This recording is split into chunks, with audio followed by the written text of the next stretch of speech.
Hola, mi nombre es Nadia Tesore, soy licenciada y profesora en enfermería. Actualmente me desempeño como supervisora docente de la sección de cuidados neurocríticos del Hospital Italiano de Buenos Aires.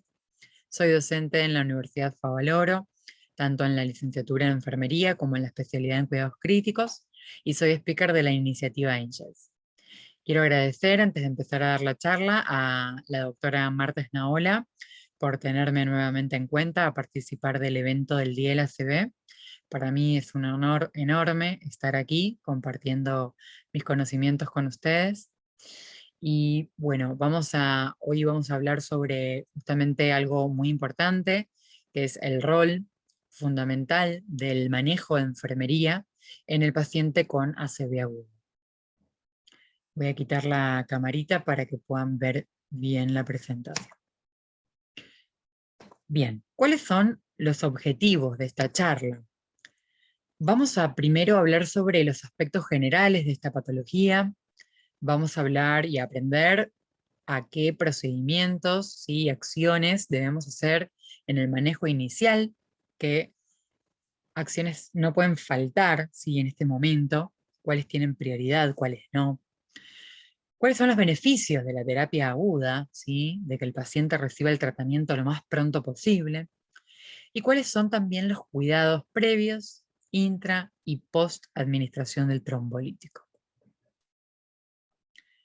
Para que todo esto funcione, ¿sí? Es importante aprender un poquito qué nos cuentan estos eslabones, ¿sí? Estos eslabones que forman la cadena de suministro de los cuidados del paciente con ACV. Primero, hablamos de la concientización pública, luego vamos a hablar un poquito de la gestión de las urgencias, de la etapa prehospitalaria, luego del entrenamiento y la capacitación que tenemos que tener, sobre todo nosotros los enfermeros, en la administración, ¿sí? Del tratamiento que se le va a realizar al paciente, ya sea en una unidad de ACV o no, y por supuesto de la etapa de rehabilitación y todo lo que es la prevención secundaria, ¿sí? Todas estas etapas o estos eslabones tienen que estar debidamente coordinados entre sí para que funcionen y para brindarle un mejor tratamiento a nuestros pacientes. Primero tenemos que entender que es importantísimo que la población, ¿sí? Sepa reconocer el ACV, ¿sí? Que también esté capacitado y sepa cuáles son los principales síntomas, ¿sí? Que una persona presenta cuando está teniendo esta patología, ¿sí? ¿Por qué? Porque no sirve de nada que nosotros como profesionales de la salud, como institución de salud, estemos totalmente equipados con el tomógrafo funcionante, con los enfermeros preparados y capacitados para atender a este paciente, etcétera, etcétera, si el paciente no se da cuenta, ¿sí? O una persona no reconoce que una persona cercana está teniendo una ACV. ¿Sí? Y ahí juega un rol muy importante lo que es la enfermería comunitaria y todas las campañas públicas que podemos hacer, ¿sí? Para que la población se entrene también, pueda reconocer este ACV y pueda saber, ¿sí? Que cuanto más rápido llame al servicio de emergencias y cuanto más rápido puedan administrarle el tratamiento indicado, mejor, ¿sí? Y mejores resultados va a tener este paciente. También para poder darle justamente una respuesta oportuna, una respuesta eficaz, ¿sí? Por nuestra parte. Y también hay una escala prehospitalaria, ¿sí? Y también de la población que puede conocerla, ¿sí? Fácilmente, para justamente reconocer que alguien está teniendo una ACV. Y esa es la escala de FAST que la vamos a ver a lo largo de la charla. Por otro lado, el servicio de urgencias tiene que también estar preparado y funcionar, ¿sí? Bien, para que justamente esta persona pueda llegar lo más rápido, ¿sí? Al centro de salud. Y no solamente el personal de salud, sino los administrativos y todo el personal que maneja la ambulancia también deben estar formados para reconocer el ACV, ¿sí? Y cuán importante es ir a buscar lo más rápido posible a esta persona al domicilio para poder llevarlo al centro no más cercano, sino al centro más preparado, ¿sí? E indicado para esta persona. Por supuesto que también es muy importante que todo el personal de urgencias tenga el contacto de un neurólogo y que tengan una transferencia, ¿sí?, de este paciente lo más organizada posible para que este médico que esté en el centro de salud a punto de recibir a este paciente pueda ya conocer, ¿sí?, y tener una información previa a la llegada de este paciente. Por supuesto que en este momento también de la ambulancia, ¿sí?, se puede aprovechar y poder hacer ciertas acciones, ¿sí?, en este momento, en la ambulancia, ¿sí? Colocar los accesos venosos periféricos, poder ya sacar, bueno, depende qué función tenga cada ambulancia, ¿no? Pero hay algunas ambulancias que hasta tienen un pequeño tomógrafo, donde ya puede esta imagen ser enviada a este médico, ¿sí? Y ya este médico puede tener la neuroimagen antes de que el paciente llegue, ¿sí? O sea, cuanto más preparada esté esta ambulancia, mejor va a ser, ¿sí? La unidad de ACV es lo mejor para estos pacientes. ¿Por qué? Porque las unidades de ACV están preparadas, ¿sí? No solo tecnológicamente, ¿sí?, en cuanto al equipamiento, sino también en el personal. Todo el personal de médicos, de enfermeros, de kinesiólogos que trabajan en las unidades de ACV están correctamente capacitados para atender a estos pacientes y están especializados para atender a estos pacientes, lo cual esto hace justamente que al estar más preparado uno pueda brindarles mejores cuidados, ¿no?, a estos pacientes.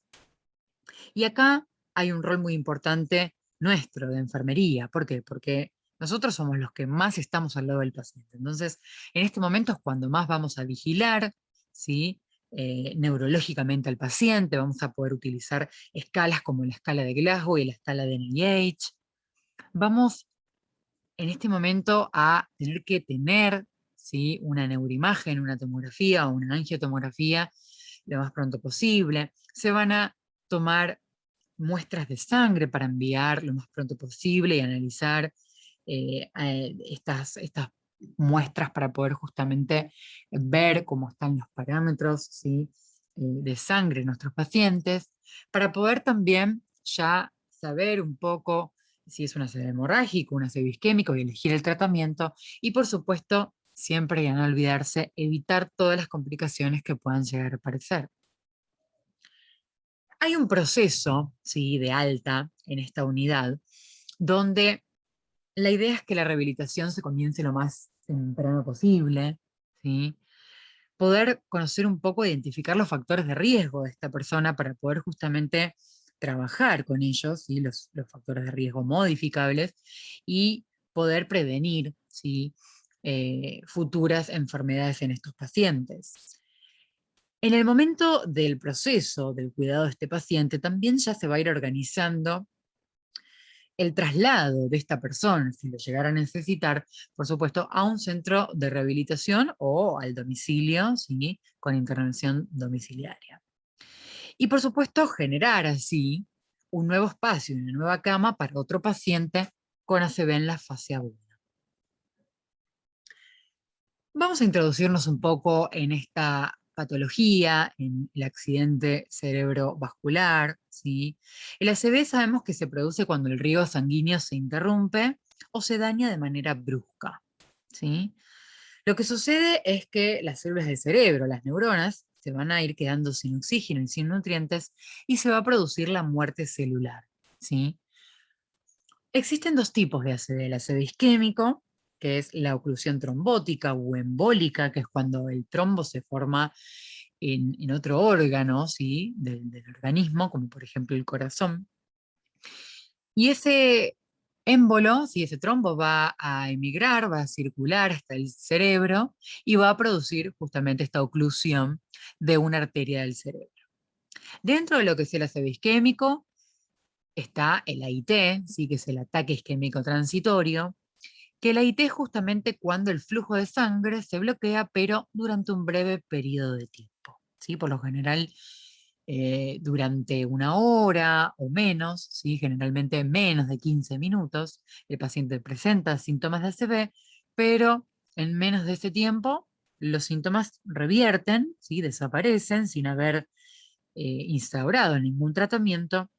Pero ojo, porque los AIT justamente están avisando, ¿no? O sea que el AIT marca un signo de recurrencia, de que en poco tiempo, ¿sí? Si ese trombo que ya nos avisó los síntomas que puede estar por ahí, justamente la idea es tratar a este paciente para que no tenga, ¿sí?, un ACV. Y por otro lado, el ACV hemorrágico, que es cuando se rompe o se extravasa la sangre, ¿sí?, de un vaso sanguíneo cerebral y se vuelca, ¿sí?, este contenido hemático en un espacio del cerebro, ya sea el espacio intraparenquimatoso, el espacio subaracnoideo o el espacio intraventricular. ¿Cuáles son los factores de riesgo? Y aquí también vemos una clasificación. Tenemos por un lado los factores de riesgo modificables, que son aquellos con los que uno puede trabajar, ¿sí? Por ejemplo, el paciente que tiene hipertensión arterial, bueno, el médico puede darle una medicación para tratar ese factor de riesgo y prevenir un montón de enfermedades, ¿sí? Y la hipertensión arterial, para que sepan, es el principal factor de riesgo del ACV, ¿sí?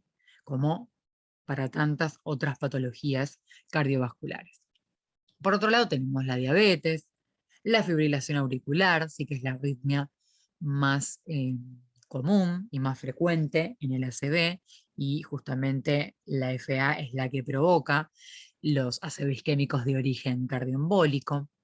El tabaquismo, la hipercolesterolemia, ¿sí?, o la hiperlipidemia, el aumento del colesterol justamente hace que se formen estas placas de ateroma, disminuyendo así la luz del vaso y haciendo que con más facilidad justamente estos trombos puedan ocluir la circulación. Y por otro lado también, otro factor de riesgo modificable es la estenosis de las arterias carótidas. Y los factores de riesgo no modificables, ¿sí?, existen, no los podemos cambiar,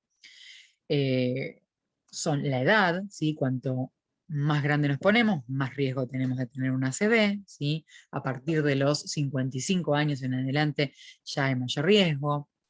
El sexo, la presencia de antecedentes familiares de ACV, ¿sí? Si tuvimos una mamá, un papá, un tío, un abuelo, un hermano, tenemos más riesgo de tener un ACV. La posición socioeconómica, ¿sí? Las poblaciones con niveles socioeconómicos más bajos tienen más chances de tener un ACV.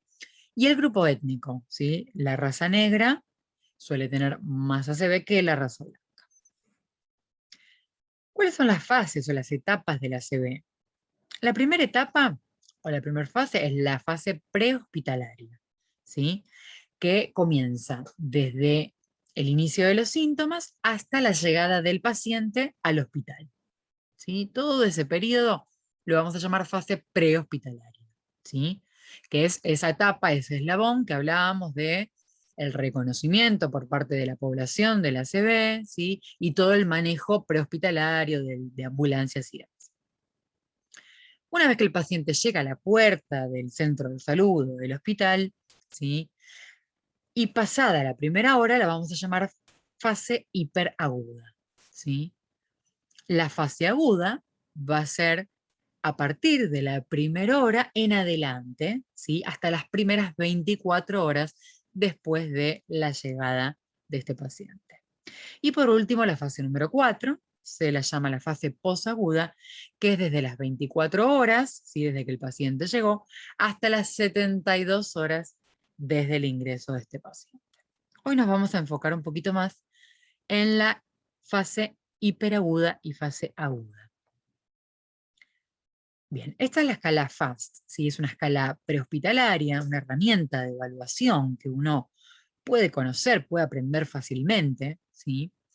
Y justamente la escala FAST, que es rápido, habla de que si uno detecta alguna debilidad o una alteración en la cara de la persona, ¿sí?, en los brazos, en los miembros superiores o inferiores, en la boca, ¿sí?, en el lenguaje, en realidad, en lo que es la expresión para poder comunicarse, uno debe llamar, ¿sí?, lo más rápido posible al servicio de emergencias, ¿sí?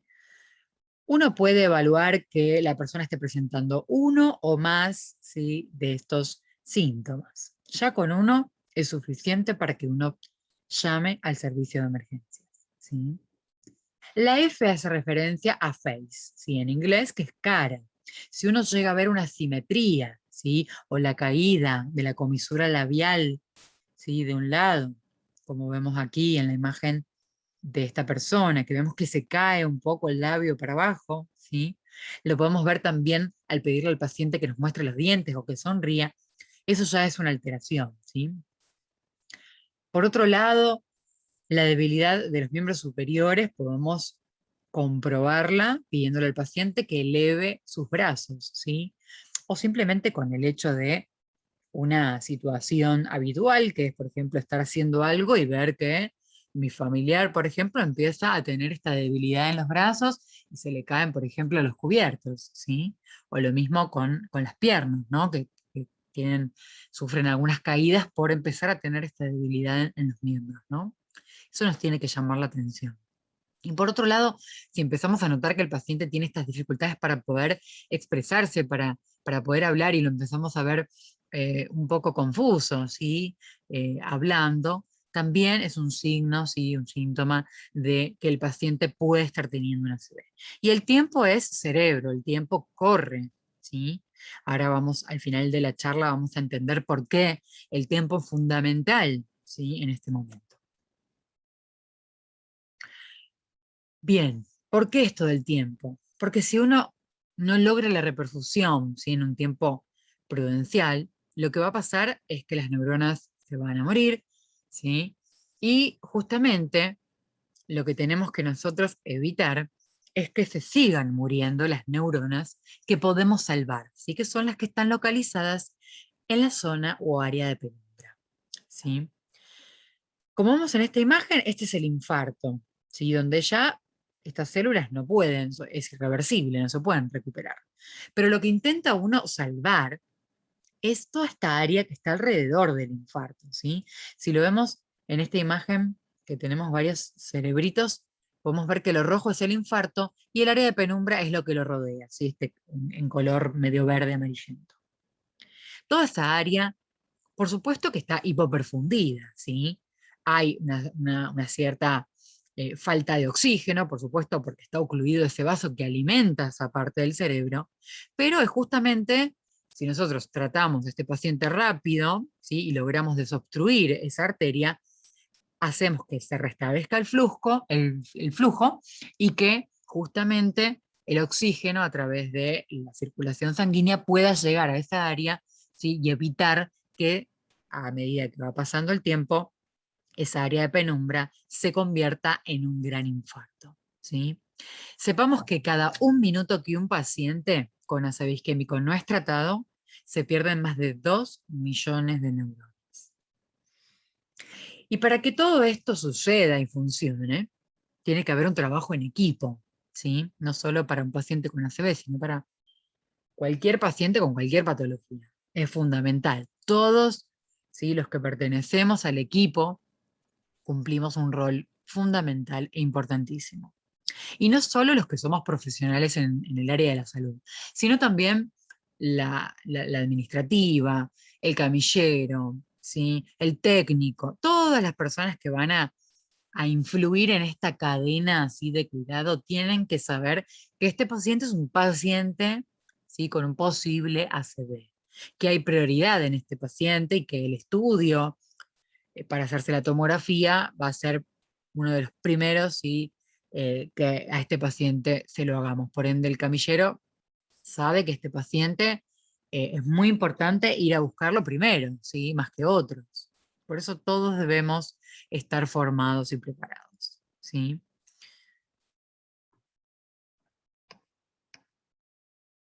¿Cuáles son los síntomas de la ACV?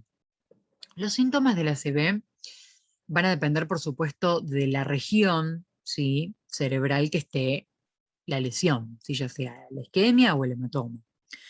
Por supuesto que sabemos que el cerebro tiene muchas funciones, ¿sí? Funciones motoras, sensitivas, del lenguaje, visuales, auditivas, un montón, ¿sí? Y lo que nosotros vamos a ver en el paciente que está teniendo esta ACV es justamente la alteración o la afectación de esa área, ¿sí? Pero ¿cuáles pueden ser estos síntomas o signos que podemos llegar a ver, a detectar? Por un lado está lo que es la parte motora, ¿sí? Que puede ser una debilidad brusca, repentina de la cara, los brazos, las piernas, generalmente de un lado del cuerpo, ¿sí? Puede ser que afecte solo la cara, solo el brazo, o la cara y el brazo, o toda la mitad del cuerpo, ¿sí? Por otro lado, el paciente puede tener una dificultad para hablar o para comprender el lenguaje, ¿sí? Lo que llamamos las afasias de expresión y de comprensión. Puede también el paciente tener alteraciones sensitivas, ¿sí? Parestesias, hipoestesias, también de la cara, no nos olvidemos de la cara, ¿sí? También evaluar y buscar alteraciones ahí, que también tenemos músculos, de los brazos y o de las piernas. Puede presentar dificultad para articular las palabras, y eso lo llamamos disartria. Dificultad para caminar, tener mareos, pérdida del equilibrio, ¿sí? Alteraciones en la marcha, o también de la coordinación de los movimientos. Y todas esas funciones tienen mucho que ver con, por ejemplo, el cerebelo, ¿sí? Que justamente están estas áreas. Puede tener confusión, ¿sí? Puede presentar cefaleas, cefaleas progresivas, cefaleas de inicio brusco, ¿sí? Intensas. Y puede también, por supuesto, cambiar un poco la conciencia de este paciente, ¿sí? Puede empezar a presentar una disminución del nivel de conciencia, ¿sí? Y eso mucho lo vamos a poder seguir con la escala de Glasgow. Bien, en el manejo inicial de este paciente es fundamental, de nuestra parte, el control, ¿sí? De los signos vitales. Cada 15 minutos las 2 primeras horas, cada media hora las 6 horas siguientes y cada 1 hora las 16 horas restantes. ¿Sí? Esas son las recomendaciones protocolares para la atención del paciente con ACV. Por otro lado, debemos controlar la oxigenación, ¿sí? El objetivo de saturación de oxígeno en un paciente con ACV debe ser mayor al 94%, ¿sí? Y por supuesto, evaluar la permeabilidad de la vía.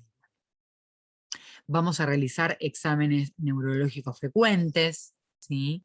Es muy importante conocer el examen neurológico basal para justamente poder luego en nuestras exploraciones sucesivas detectar mejorías, detectar que hay un nuevo déficit o que el déficit está empeorando, ¿sí? De una debilidad muscular, que es una paresia, de repente puede progresar a una plejía, ¿sí? Una parálisis, y ahí ya podemos estar hablando de que hay un deterioro, ¿sí? En lo que es el estado neurológico del paciente. Es muy importante la colocación temprana de 2 accesos, por lo menos, venosos periféricos, ¿sí?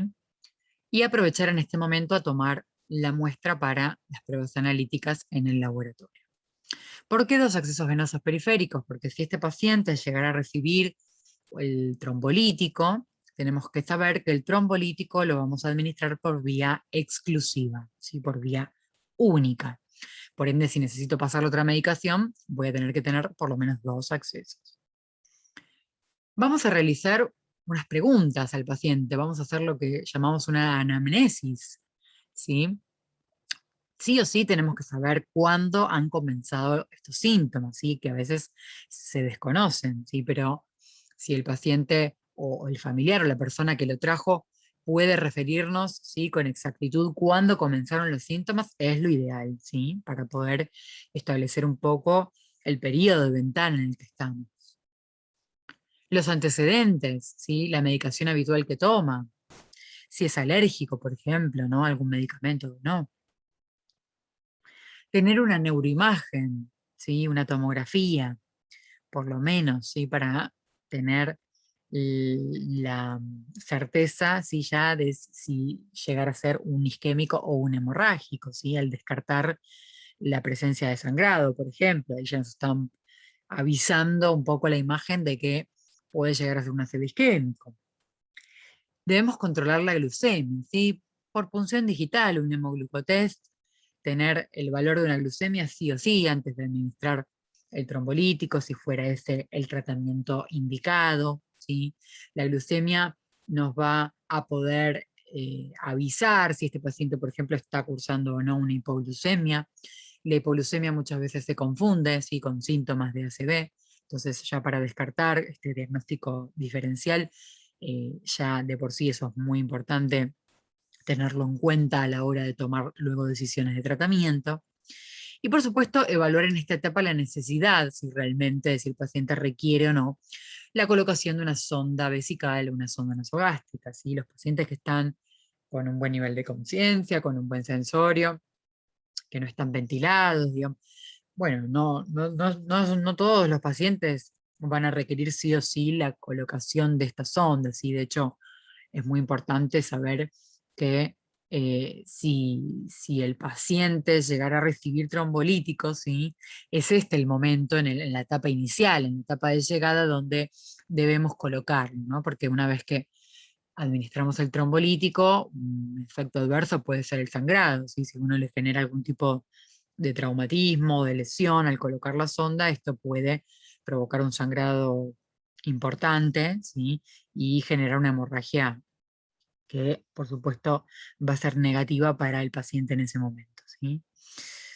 Y, por supuesto, evaluar si realmente lo necesita, ¿no? Porque los pacientes que no necesitan una sonda vesical, estamos colocando una sonda que ya sabemos que la colocación de una sonda genera un riesgo de infección, ¿no? Entonces, realmente si la necesita, se lo hacemos sí o no. Bien, como les decía, este es el esquema, más o menos la frecuencia de cada cuánto tenemos que controlar los signos vitales y evaluar, ¿sí? Neurológicamente al paciente, por lo menos durante las primeras 24 horas, ¿sí? Cuando hablamos de evaluación neurológica, recordemos que estamos hablando del nivel de conciencia y ahí podemos utilizar la escala de Glasgow. Debemos valorar las pupilas cuando hay una complicación importante, por ejemplo, de hemorragia, de sangrado, y si el paciente llegara a enclavarse, por ejemplo, si a tener una herniación encefálica, vamos a poder detectarlo ¿sí? A través de una anisocoria, y eso vamos a poder observarlo si valoramos frecuentemente las pupilas de nuestros pacientes. Vamos a valorar la función motora, ¿sí? Y sensitiva de las 4 extremidades. Vamos a valorar el lenguaje, ¿sí? Esto de si el paciente tiene algún tipo de dificultad para poder ya sea expresarse o comprenderlo, el lenguaje. Y por supuesto vamos a hacer un examen de los pares craneanos. Y por otro lado, como a todos los pacientes que llegan a un centro, a una central de emergencias, que debemos hacer una escala de ABCDE por lo menos, ¿sí? Para poder valorar un montón de aspectos, no solo, digamos, lo neurológico. El paciente puede estar teniendo otra complicación en ese momento, ¿sí? Otro problema, digamos, puede estar cursando una arritmia en ese momento, por ejemplo, ¿sí? O algo respiratorio, y yo eso voy a poder detectarlo mediante la escala ABC. Por otro lado, es muy importante esto que les decía, identificar otras enfermedades que puedan estar en ese momento y que también requieran de intervención inmediata. Excluir las afecciones que pueden simular una ACV, los famosos mimics, ¿sí? Que tienen los síntomas muy parecidos o comparten algunos síntomas y eh, puedo estar administrando un tratamiento para una CB que en realidad al final no lo era. Bueno, esto a veces puede ocurrir, ¿no? Pero para evitar que ocurra, debemos hacer una rápida valoración para justamente excluir estos diagnósticos diferenciales. Y por supuesto, como muy importante, todos los centros de salud deben contar con este código o protocolo de ACV para que cuando el enfermero, sobre todo que hace triage, que es el que recibe y que valora a este paciente en la guardia, pueda darse cuenta que es un paciente con un posible ACV y pueda activar, si lo más pronto posible, el código de ACV o el protocolo y poner en marcha el plan asistencial. Bien, me voy a detener un poquito en la escala de Glasgow porque es una escala que nosotros y nosotras los enfermeros solemos utilizar muchísimo, ¿sí? Para seguir el nivel de conciencia de nuestros pacientes. Y algo que capaz me interesa como resaltar es que mucho depende, ¿sí? El valor que obtenemos de la escala de Glasgow depende mucho del operador, ¿sí? De nuestro estímulo de la voz que ponemos, ¿sí? A veces vemos que nuestros compañeros tienen otro Glasgow con los pacientes, y a veces depende de eso, ¿no? De que si lo hacemos desde la puerta de la habitación, bueno, voy a tener un Glasgow diferente que si me acerco, le hablo fuerte, ¿sí? Piensen que estos pacientes están cursando una enfermedad, que están acostados en una cama, que pueden tener otras situaciones que hagan que este paciente justamente esté más bien con los estímulos caídos a veces, y bueno, es muy importante sacar la voz, ¿sí? Para que el paciente pueda realmente escucharme. Si le hablo con voz bajita es lo mismo que nada, ¿sí? Y cuando lo voy a estimular físicamente, reconocer, ¿no? Algunos lugares para realizar esta estimulación física, como la presión en la punta del dedo, ¿sí? Sobre la uña, el pellizco en el trapecio, ¿sí? O la presión sobre el arco supraorbital. Esos son los lugares recomendables para realizar una estimulación física y ver si el paciente tiene alguna respuesta, ¿sí? Ya sea la apertura ocular, ¿sí? Mediante la estimulación física, puede tener una respuesta motora cuando yo lo estimulo físicamente, ¿sí? Puede retirar el dolor, puede localizar, puede tener posturas anómalas, rígidas, como la postura de cerebración, la postura de decorticación, ¿sí? Que son todas estas posturas que vemos acá en la escalita de Glasgow, que es muy importante verlas, ¿sí? Reconocerlas para justamente poder detectarlas en el momento que estamos con los pacientes, ¿no? Por otro lado está la escala de NIH, o escala de Nice, más conocida, que es una escala para evaluar y seguir a este paciente que tiene un ACV isquémico, un poco identificar cuán grave, ¿no? Es este ACV y poder saber el grado de déficit neurológico que tiene mi paciente. Vamos a valorar 11 funciones, son 11 ítems, y la puntuación máxima que nos puede dar es de 42 puntos. Esta es la escala de NIH, como verán es una escala un poquito más larga que el Glasgow, ¿sí? Vamos a valorar un montón de aspectos, es como un examen neurológico muy amplio, muy completo, donde vamos a poder ver el estado de conciencia del paciente, vamos a realizarle ciertas preguntas sobre, por ejemplo, qué edad tienen, qué mes estamos, para ver si responde de forma correcta o incorrecta. Vamos a pedirle que realice ciertas órdenes, ¿sí? Como cerrar los ojos y abrirlos, o realizar un puño con la mano y abrirla, y poder evaluar si el paciente obedece o no obedece a órdenes. Vamos a valorar la mirada, si tiene algún tipo de parálisis parcial o algún tipo de mirada conjugada. Vamos a ver qué pasa con el campo visual, ¿sí? Si tiene algún tipo de mianopsia. Vamos a valorar si el paciente tiene una parálisis facial, ¿sí? Eh, una forma muy fácil de poder valorarlo es pedirle al paciente que sonría, que cierre los ojos, que infle los cachetes, que eleve las cejas. Vamos a también valorar la fuerza muscular, ¿sí? Tanto de los miembros superiores como de los miembros inferiores. Cuando valoramos los miembros superiores, recuerden pedirle al paciente que levante los dos brazos, ¿sí? Al mismo tiempo los dos, durante 10 segundos, que los deje elevados en el aire, ¿sí? Y nosotros poder justamente observar y comparar la fuerza muscular de ambos miembros. Por otro lado, los miembros inferiores los vamos a valorar por separado. Le pedimos primero que levante la pierna derecha, por ejemplo, y que la mantenga en el aire durante 5 segundos y luego la otra pierna. Vamos a valorar también la coordinación de los movimientos.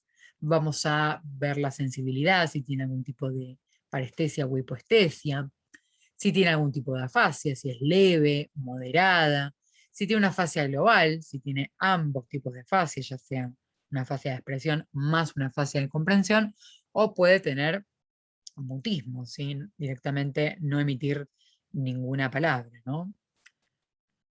El paciente también puede estar disártrico, ¿sí? La disartria puede ser de normal, de leve a severa, y por otro lado, podemos valorar también la negligencia, ya sea visual, táctil o auditiva.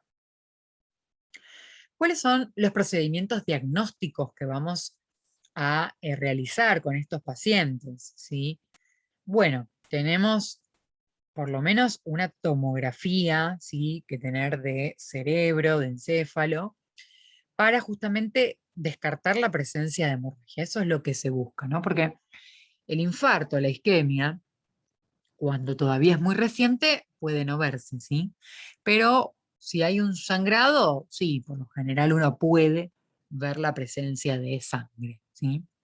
En el caso de que la institución de salud pueda realizar una angio TC, ¿sí? Donde uno administra contraste y puede ver, ¿sí? Las arterias, mejor aún porque ya podemos detectar, ¿sí?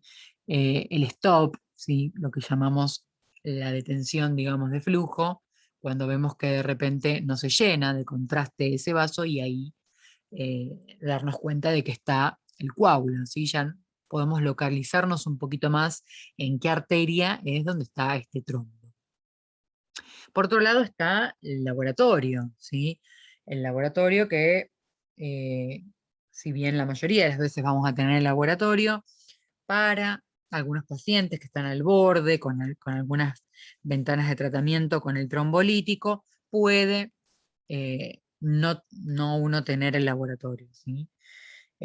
Obviamente descartar que estos pacientes no tengan tampoco problemas previos ya conocidos de coagulación y demás, ¿no? Pero por lo general siempre tenemos esta muestra de sangre cuando, ya les digo, cuando colocamos estas vías periféricas, aprovechar y ya tomar estas muestras de sangre. Bien, ¿cuál es el objetivo, ¿sí? Del tratamiento en la fase tanto hiperaguda como aguda? Bueno, va dirigido justamente en restablecer este flujo sanguíneo de la forma más rápida y segura posible, con el fin de conservar, ¿sí? Este tejido encefálico antes de que se produzca la muerte de las neuronas. Como les había contado, cuando se produce la muerte de las neuronas, ya hay un daño irreversible. Tenemos dos tipos de tratamientos que pueden usarse combinados, pueden usarse separados, ¿sí?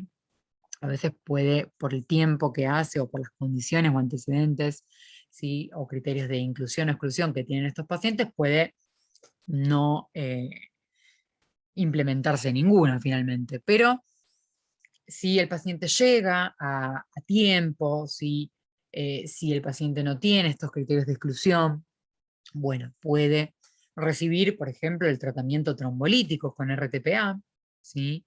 Que está demostrado en un montón de estudios que mejora significativamente los resultados de estos pacientes hasta las 4 horas y media después del inicio de los síntomas, ¿sí?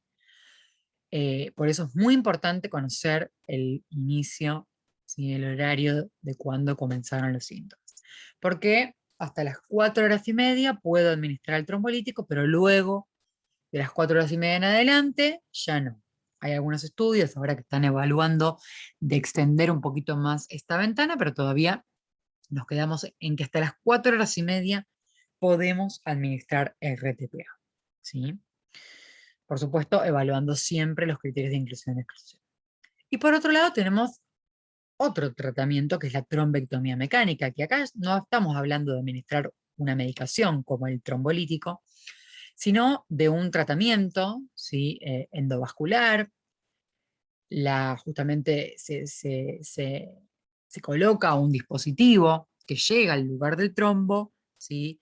Que este dispositivo se abre, ¿sí? Atrapa el trombo y cuando este dispositivo se retira, uno puede retirar también el trombo, ¿no? Es algo mecánico. Pero este tratamiento también va a estar destinado, ¿sí? E indicado en algún grupo de pacientes, no todos, ¿sí? Que también deben cumplir ciertos criterios de inclusión y exclusión, como por ejemplo, algunos requisitos, ¿sí? De esta terapéutica es que la oclusión sea, por ejemplo, en una arteria de un gran vaso, de un gran calibre, ¿sí? O que la oclusión sea, por ejemplo, en la circulación anterior, etc. Bien, las opciones terapéuticas van a estar un poco condicionadas, como les vengo adelantando, en relación al inicio, ¿sí? De los síntomas, ¿no? Y en qué momento, en qué ventana terapéutica y qué opción se le puede ofrecer a este paciente. Tenemos una primera ventana que es desde el inicio de los síntomas hasta las primeras 3 horas. Luego de las 3 horas a las 4 horas y media hay una ventana extendida, y recuerden que hasta aquí ya es el límite hoy por hoy para administrar el trombólítico, el RTPA.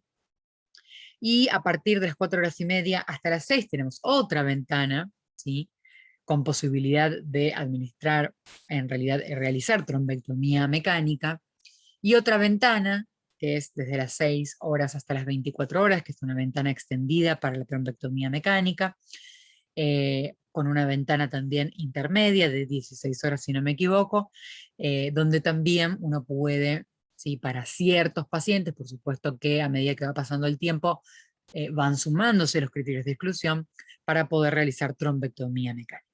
Como les decía, ahora se está utilizando mucho de realizar las dos terapéuticas, y a veces uno administra el RTPA y si el paciente no mejora los síntomas, puede tener, ¿sí?, también la posible indicación de realizarse la trombectomía mecánica. Bueno, y si hablamos un poquito de lo que es el trombolítico, ¿sí?, está lo que se recomienda, que es bien llamada la hora de oro, ¿sí?, porque consta en lo que transcurre, digamos, desde que el paciente llega a la guardia, que es considerado el minuto cero, hasta que dentro de la primera hora, ¿sí?, que sería la etapa hiperaguda, el paciente pueda recibir dentro de esta hora de llegada del paciente la terapéutica con el trombolítico. Y para que esto suceda así, hay unos tiempos que nos recomiendan establecer, ¿sí?, para justamente poder cumplir con todos los estudios y poder administrar el trombolítico en menos de una hora. ¿Cuáles serían estos tiempos recomendados? Bueno, que en menos de 10 minutos ya uno le haya realizado y evaluado la escala ABCD, que haya determinado ya el tiempo de evolución de los síntomas, hayamos hecho ya la exploración inicial y hayamos repasado y hayamos visto brevemente la historia clínica del paciente. En menos de 15 minutos ya este paciente debe estar evaluado por el equipo de ACV, por un neurólogo, si en lo posible, y haber enviado, ¿sí?, la muestra de sangre al laboratorio. En menos de 25 minutos, la idea es que ya el paciente pueda estar siendo trasladado al tomógrafo para realizar la neuroimagen.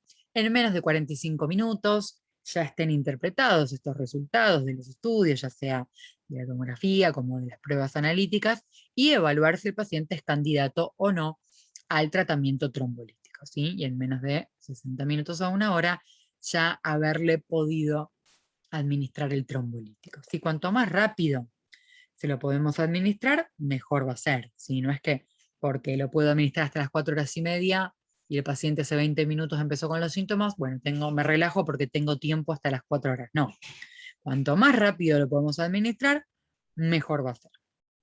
De hecho, en algunos países lo que se hace es que el paciente, en vez de que llegue a la institución de salud y vaya para la guardia, no, este paciente va directamente al tomógrafo, ¿sí?, acompañado, por supuesto, por el equipo de ACV y por una enfermera, ¿sí?, que pertenece a ese equipo de ACV, y puedan, si el paciente es candidato a administración de trombolítico, puedan administrar el trombolítico intra-TAC, ¿sí?, o sea, en el tomógrafo. Eso sería lo ideal, ¿no?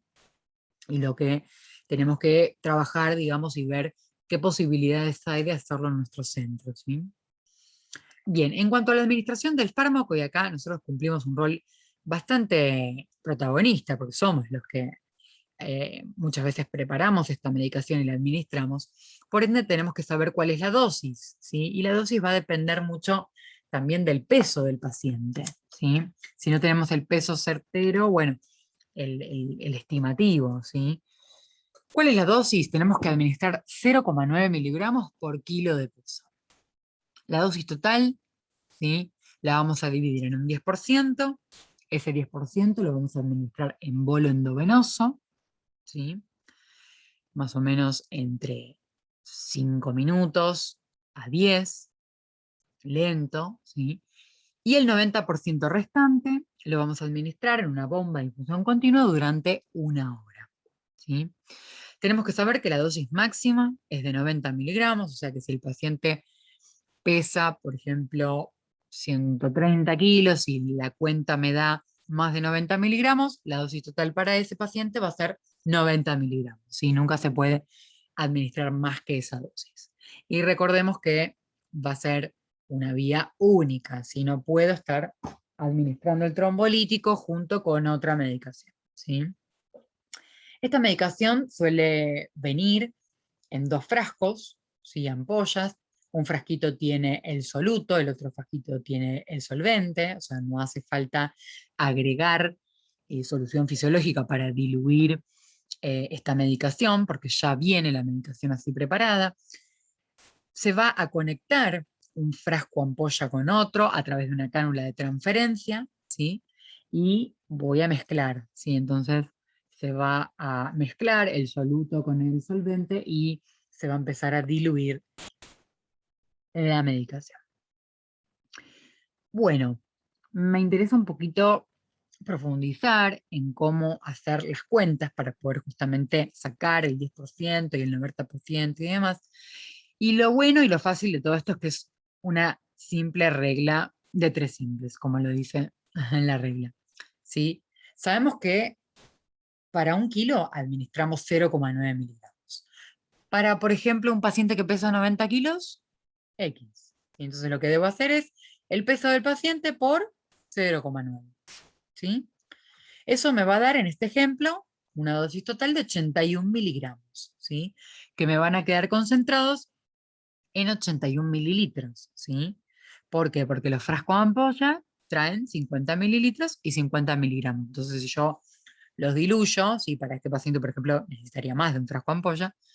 Si yo lo diluyo, me va a quedar 1 miligramo en 1 mililitro, ¿sí?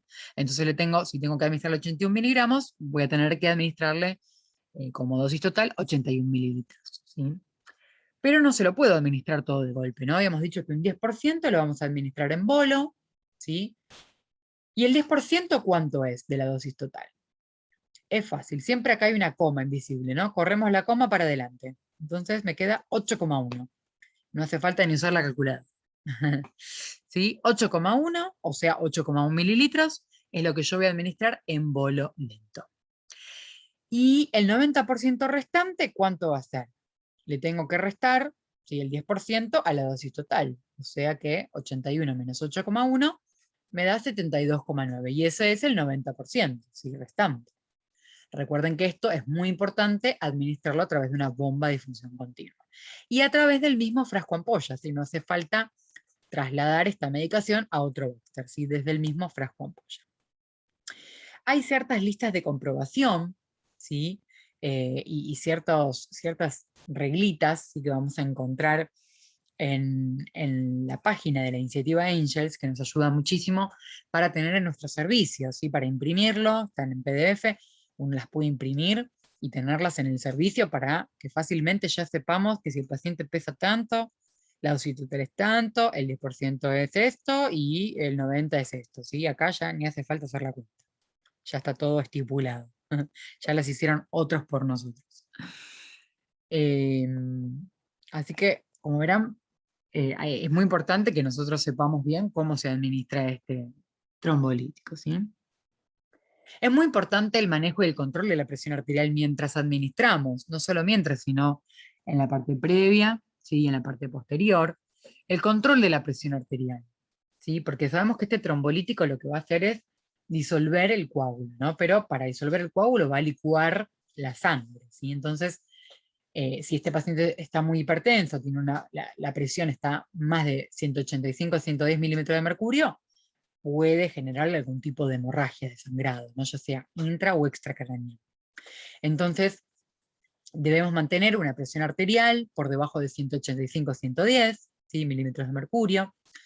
En el caso de que esta presión suba por encima de esos valores, el antihipertensivo más recomendable es el lebetalol, ¿sí? Se administran de 10 a 20 miligramos en bolo durante 1 o 2 minutos. En el caso de no disminuir, se puede repetir una vez más. Y en el caso de no disminuir, puede iniciarse una bomba de infusión continua de lebetalol. En el caso de que el paciente, ojo, presentara bradicardia, ¿sí? El labetalol no está contraindicado para este caso, ¿sí? Y otro antihipertensivo recomendable puede ser el nitroprusiato de sodio. Durante y luego de la infusión debemos mantener la presión arterial menor a 180-105 milímetros de mercurio durante las primeras 24 horas, ¿sí? Por eso, controlar con los tiempos recomendados la presión arterial, sí, sobre todo cuando este paciente, luego de que le hayan administrado el trombolítico y pasa a una unidad de cuidados intensivos, y por lo general, que este control sea justamente frecuente por todos los problemas o complicaciones que pueda llegar a tener este paciente luego. ¿Mm? Y algunas de las complicaciones puede ser la aparición de estos efectos adversos, ¿sí? Que el principal es el sangrado, que lo podemos ver pericatéter, ¿sí? Alrededor de los accesos venosos periféricos que le coloqué previamente. Si le tuve que colocar una sonda vesical, puedo empezar a ver que el paciente está con hematuria y eso es un llamado de atención, ¿sí? Recuerden que los sangrados pueden ser extracranianos, ¿sí? Entonces esto me está avisando que el paciente está sangrando. Puede tener un sangrado intracraneal, una hemorragia intracraneal, ¿sí? Y esto voy a poder detectarlo a través de las pupilas, de los signos vitales, ¿sí? De la tríada de Cushing. Y puede el paciente presentar, si no es muy frecuente, de hecho es poco frecuente, pero puede el paciente tener un edema en la boca, de los labios y la lengua, ¿sí? Angioedema orolingual, que justamente esto lo vamos a detectar si exploramos la boca y le pedimos al paciente justamente que abra la boca para poder detectar si el paciente estuviera teniendo esta complicación, ¿no? El paciente puede tener también broncoespasmos, reacciones alérgicas severas, por eso tenemos que tener también una ampollita de adrenalina preparada, el carro de paro, ¿sí? Todos los materiales para la intubación, ¿sí? Ante cualquiera de estos eventos debemos suspender inmediatamente la infusión y avisar urgente al médico. ¿Cuáles son las precauciones y advertencias que tenemos que tener cuando este paciente ya se le administra el trombolítico? No administrarle ni anticoagulantes ni antiagregantes plaquetarios, ¿sí? En las primeras 24 horas, ¿sí? Entonces, si a este paciente le acaban de administrar el trombolítico, yo ya sé que si veo indicado heparina sódica, me tiene que llamar la atención y tengo que decirle al médico, doctor, acá tiene, el paciente tiene indicado un anticoagulante y acaba de recibir un trombolítico, ¿sí? Por ejemplo. Y debemos evitar que el paciente se lesione, que tenga cualquier herida y demás, porque este efecto del trombolítico va a estar haciendo sus efectos, sí, durante un largo tiempo, entonces, por lo menos durante las primeras 24 horas, por eso es que debemos evitar cualquier tipo de herida que el paciente tenga, que no se caiga y que se golpee y que tenga también, que se forme un hematoma. Evitar la colocación de cualquier acceso vascular, ¿sí? Salvo que sea obviamente necesario. Evitar también las punciones arteriales, ¿sí? Salvo que necesite de trombectomía mecánica luego. Evitar las inyecciones intramusculares, ¿sí? O cualquier tipo de inyecciones. Y evitar, por supuesto, también la colocación de sondas vesicales o enterales, etc. ¿Cuáles son las complicaciones que pueden aparecer, ¿sí? Más allá de la administración de la medicación? El paciente puede presentar neumonía, ¿sí? Es la principal complicación de un paciente con ACV, por broncoaspiración, ¿sí? Puede ser que el paciente tenga dificultades para deglutir, puede ser que haya perdido un poco el conocimiento, ¿sí? Haya deteriorado el sensorio y pueda haber vomitado previamente y eso haber hecho que se broncoaspire y luego tener una neumonía. Por supuesto que un paciente con un ácido isquémico puede esa isquemia transformarse en algo hemorrágico, ¿sí? Y en el caso de ser sintomática vamos a poder detectarlo en nuestros exámenes neurológicos. Puede tener periodos o episodios de hipotensión, tanto como de hipotensión como de hipertensión arterial. Ningún extremo es bueno. ¿Sí? Un paciente con ácido isquémico que esté hipotenso no nos ayuda a la presión de perfusión, ¿sí? Pero tampoco que esté hipertenso demasiado hipertenso, ¿sí? Tampoco ayuda. Por supuesto que el paciente puede presentar hipoglucemias, hiperglucemias, debemos tratarlas, ¿sí? Hipertermia, todos estos factores también son de mal pronóstico en estos pacientes, en todos los pacientes con patologías neurológicas. Puede también presentar edema cerebral, sí, que se forma alrededor de esta lesión, ya sea del hematoma o del infarto. Y por supuesto, siempre debemos prevenir lo que es la formación de la trombosis venosa profunda o el tromboembolismo pulmonar con todas las medidas, ¿sí? Ya sea farmacológicas o mecánicas, que van a estar indicadas para este paciente, ¿sí? Bueno, y aquí hemos llegado al final de la charla. Les agradezco muchísimo la atención. Aquí les dejo mi mail para que me escriban y me pidan y me pregunten dudas y lo que necesiten. Así que, bueno, para mí fue un placer haberles compartido esta, este tema, ¿sí? Que es muy importante, que es un tema que nosotros, los enfermeros, tenemos que estar capacitados, estar preparados y darles mejores cuidados de calidad y de seguridad a estos pacientes. Me despido y nos encontraremos la próxima. Un abrazo muy grande.